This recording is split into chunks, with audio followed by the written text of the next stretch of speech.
You know that feeling when they act like your partner at night, call you when they're lonely, get jealous when you pull back, but the second you ask what this is, they go vague? That is not confusion. That is a structure. This is the access without commitment pattern. And by the end of this episode, you'll have one filter that tells you in 10 seconds whether you are in love or in a regulation loop. So you stop paying with anxiety for someone else's comfort. Here is the hard truth. A person can want you close and still refuse to choose you. Not because you are unworthy, but because closeness gives them relief, while commitment creates responsibility. And responsibility is exactly what their nervous system is organized to avoid. If you are anxious, this dynamic is brutal because your brain translates access into evidence. You think, if they text me every day, if they miss me, if they hold me, if they open up, if they come back when I pull away, then they must be serious. But seriousness is not a feeling. Seriousness is structure. Seriousness is the willingness to be accountable to the bond even when the mood changes. That is why you can have intimacy without security. And that is why you can feel bonded and still feel unsafe. Let's define the pattern cleanly so you stop debating yourself. Access is contact, attention, time, body, emotional labor, companionship, and loyalty. Access can look like a relationship. It can sound like a relationship. It can feel like a relationship. Commitment is an agreement that creates protection. Commitment is clarity about what you are, where you are going, and what repair looks like when you hurt each other. Commitment is not a vibe. It is a container. So access without commitment means they take everything that soothes them from a relationship while keeping the container undefined, so they do not owe the consequences of a relationship.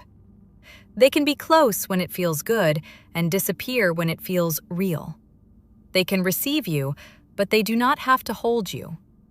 They can want you, but they do not have to choose you.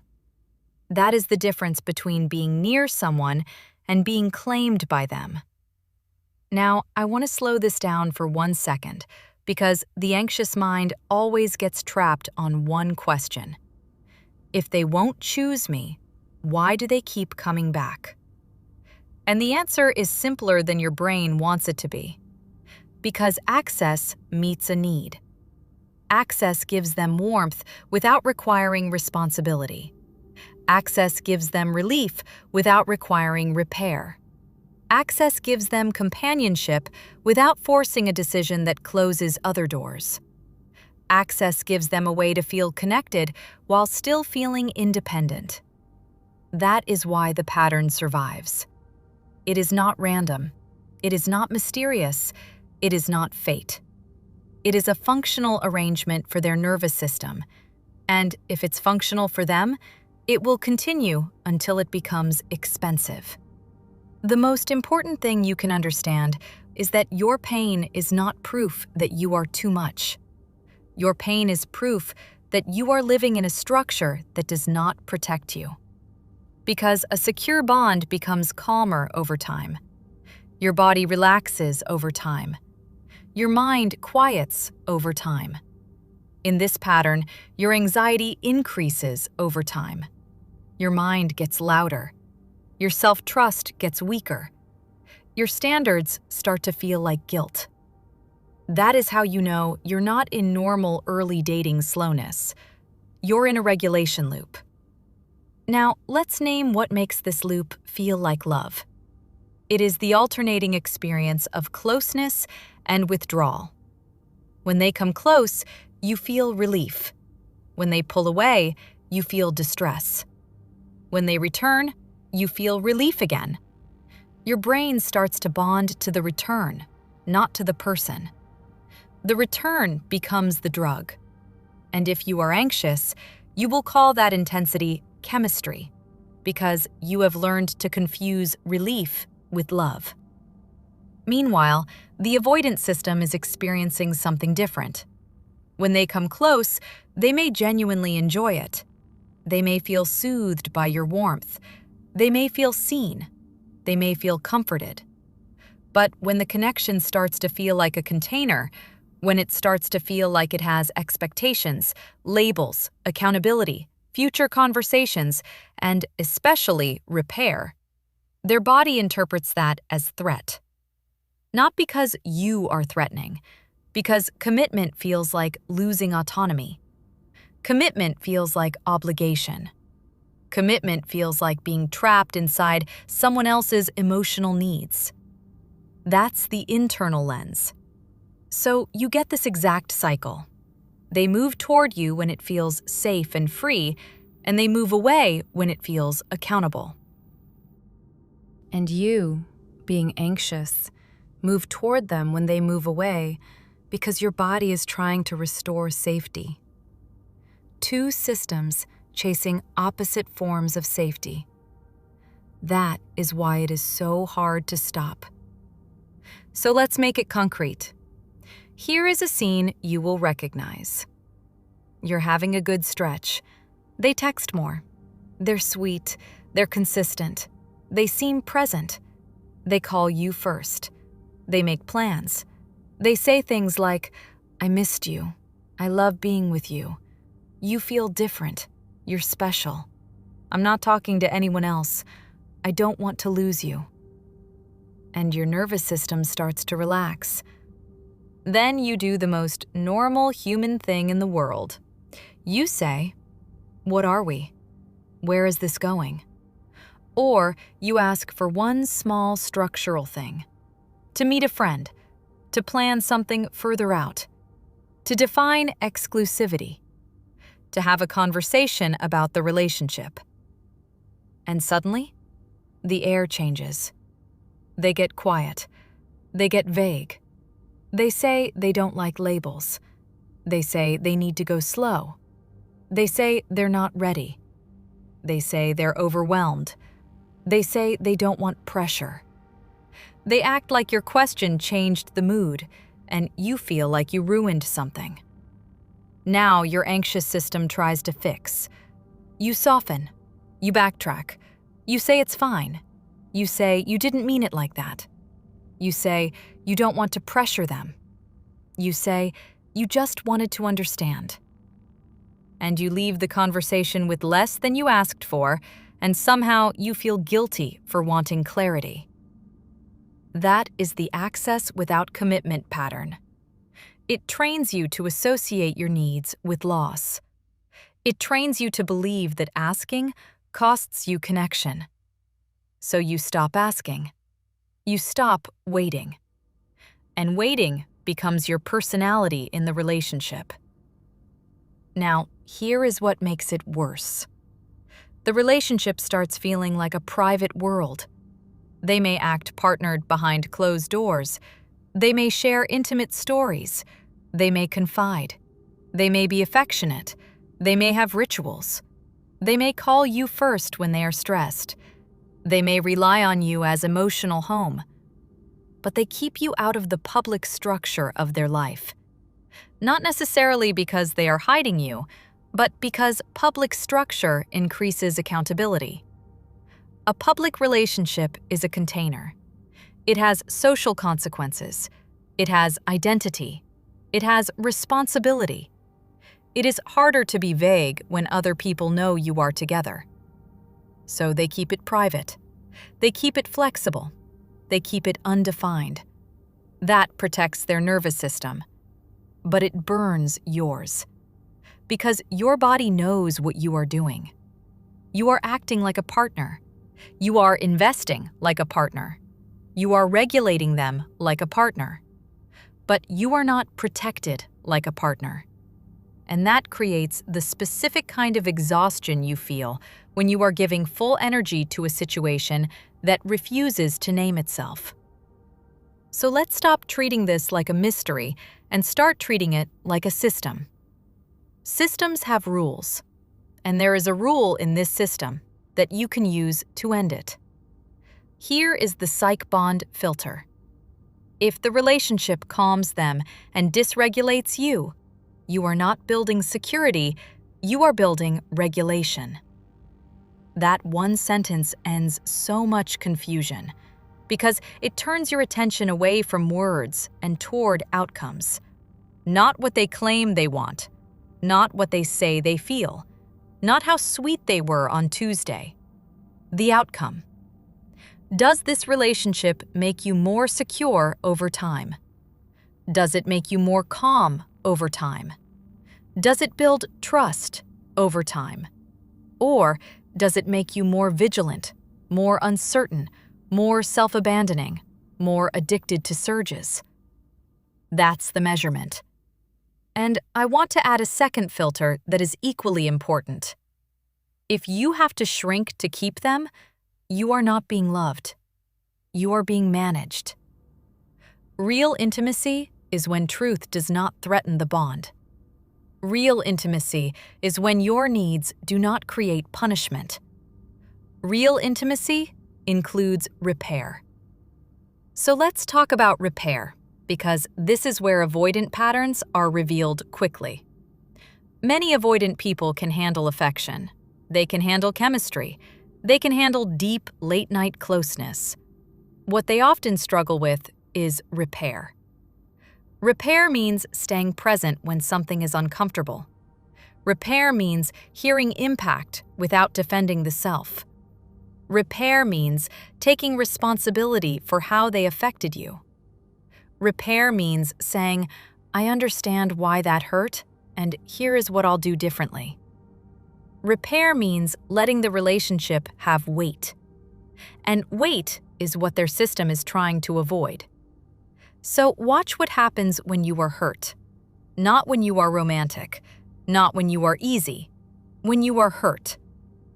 Do they lean in? Do they ask questions? Do they take responsibility? Do they try to fix the rupture? Or do they minimize? Do they get annoyed? Do they get cold? Do they disappear? Do they frame you as too much?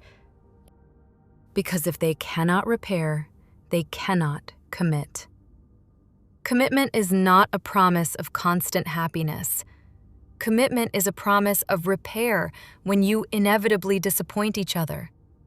So if they avoid repair, what they are really saying is, I can be close as long as closeness has no demands. And that is access without commitment. Now, I want to be careful here. Some people genuinely need time. Some people are cautious. Some people are slow because they have learned not to rush. Healthy slowness still creates safety. Healthy slowness has progression. Healthy slowness has transparency. Healthy slowness does not punish questions. Healthy slowness does not disappear when you ask what you are. Healthy slowness does not require you to perform low needs. Healthy slowness might be slow, but it moves. Access without commitment stalls. It circles. It repeats the same conversation. It asks for patience without offering change. It offers closeness as a substitute for structure. So here are the markers in plain language. Marker 1 is asymmetry. You carry the emotional clarity. You initiate the relationship conversations. You smooth the tension. You regulate their discomfort. You end up doing emotional labor to keep the bond intact, while they do emotional labor to keep themselves unburdened. Marker 2 is consequences for clarity. Every request for definition has a cost. They go cold. They go distant. They get busy. They act like you created a problem. That trains you. Marker 3 is benefits without responsibility. They want loyalty, intimacy, companionship, emotional access, but they resist agreements. They may resist exclusivity. They may resist titles. They may resist future plans. Marker 4 is mood-based availability. Their warmth depends on their internal comfort level, not on a shared commitment. They can be wonderful until the relationship asks for something real. Marker 5 is future as a feeling. They talk about someday. They talk about trips. They talk about the idea of a future. But when it comes time to pick a date, integrate, make a step, they disappear. If you have these markers, then the solution is not more conversation. The solution is proof-based thinking. Proof-based thinking is the opposite of hope-based thinking. Hope-based thinking is when you use potential as evidence. It is when you say, they could be amazing if they healed, if they trusted, if they got past their fear, if they stopped being avoidant. Proof-based thinking is when you ask, what is real now? What is consistent now? What happens when I ask for clarity now? What happens when I need repair now? What happens when I set a boundary now?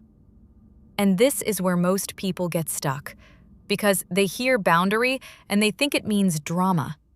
It does not. A boundary is a filter. It is how you decide what you are available for. And if you want to end access without commitment, the boundary is not an ultimatum.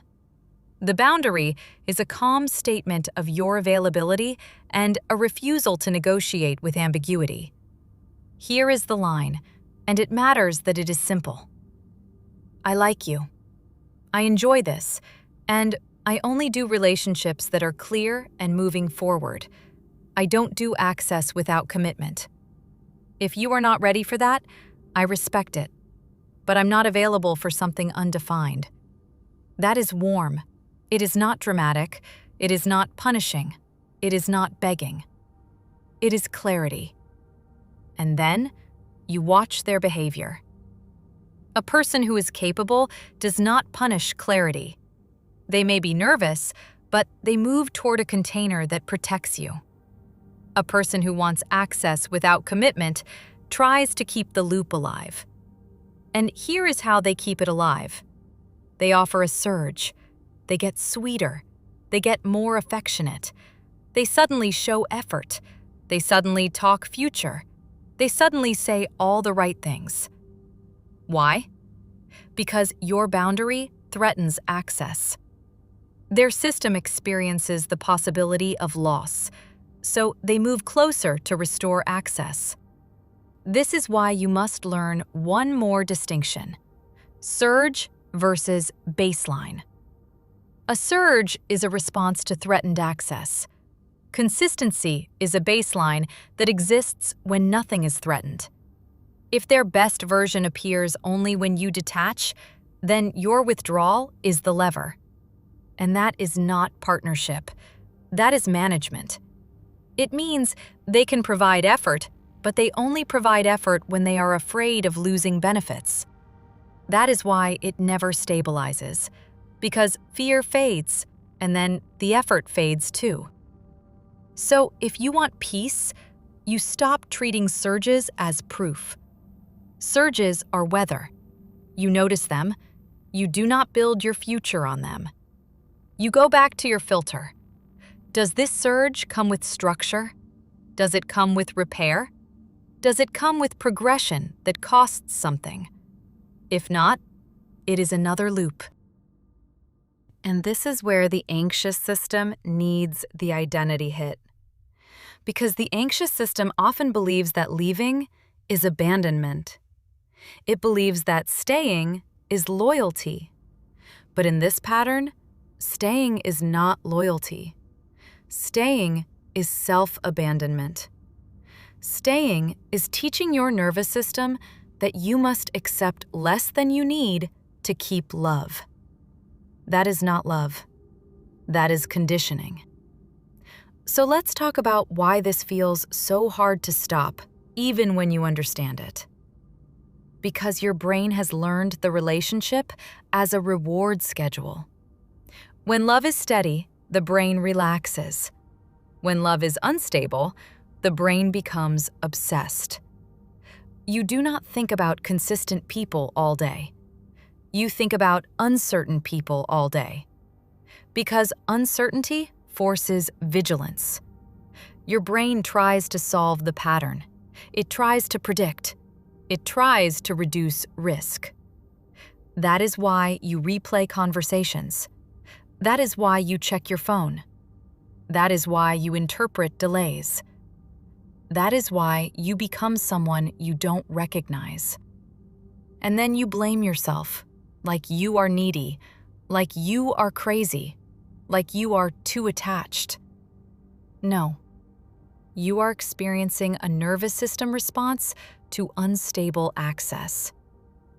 So the way out is not self-hatred. The way out is structure. You cannot calm your nervous system while living in a structure that keeps you unsafe. So you choose the structure that protects you. And again, that does not require drama. It requires standards. It requires a refusal to live in ambiguity. Now, let's talk about the avoidant side with more precision, because I don't want you to demonize them. Many avoidant people in this pattern have a real internal conflict. They want connection. They want love. They like you. They may even feel deeply bonded. But their system is organized around autonomy. Their childhood, their past relationships, their emotional experiences taught them that closeness equals loss of self, that needs equal burden, that vulnerability equals danger, that being depended on equals captivity. So when you ask for commitment, you are not just asking for a label. You are asking their nervous system to tolerate a container. And containers mean permanence, and permanence means obligation, and obligation means loss of freedom. That is why they call clarity pressure. That is why they can feel love and still avoid choosing. It's not always a lack of feeling, it's often a lack of capacity. And again, relationships collapse at the level of capacity. So the question becomes, what do you do when you know they have feelings but not capacity? You stop arguing with feelings. You stop negotiating with potential. You stop playing therapist. You stop waiting for the healed version of them. You decide what you need. You require proof. And you let them either rise to it or lose access. That is secure energy. Secure energy does not punish. Secure energy does not chase. Secure energy does not beg. Secure energy says, I'm not available for uncertainty. And then it lives that truth. Now, here's the part that will make you uncomfortable, but also free. If you keep accepting access without commitment, you are teaching them that they can keep you without choosing you. You are teaching them that your standards are negotiable. You are teaching them that your boundary is just a mood. You are teaching them that they can avoid structure and still receive full benefits. So if you want the structure to change, you cannot keep paying into the old structure. That means you stop giving partner privileges without partner protection. You stop giving full loyalty to someone who refuses to define the bond. You stop giving full emotional access to someone who withdraws when you need repair. You stop being their comfort while they keep you in ambiguity. Again, not with anger, with clarity. You scale your access to match their commitment. If they want casual, they get casual. If they want undefined, they get limited access. If they want partnership benefits, they pay partnership costs. That is the entire principle. Now, let's do a quick reality check that will save you months. People in this pattern often say, but they treat me like a partner. That is exactly the trap. Behavior without agreement is not protection. It is just behavior. It can be real in the moment and still not lead to a secure bond. Because what makes a relationship secure is not how close you feel in private. It is what happens when the relationship is tested, when you need repair, when there is conflict, when there is distance, when you ask for clarity, when you ask for consistency, when you have a need that costs them something. That is when you find out whether you are chosen or just accessed. That is why the title is not about love. It's about being chosen. Being wanted feels good. Being chosen feels safe. Being wanted is access. Being chosen is commitment. And if you have never experienced that distinction clearly, you will keep confusing attention with devotion. So let's anchor the one filter again, because I want it to land in your body, not just your mind. If the relationship calms them and dysregulates you, you are not building security. You are building regulation. And once you see that, your next move becomes obvious. You stop asking for reassurance. You stop chasing clarity. You require structure. You require repair. You require progression. And you do it in a way that is warm, calm, and final. Here is what happens next in the best case. A capable person hears your clarity and steps forward. They define. They make plans. They integrate. They repair.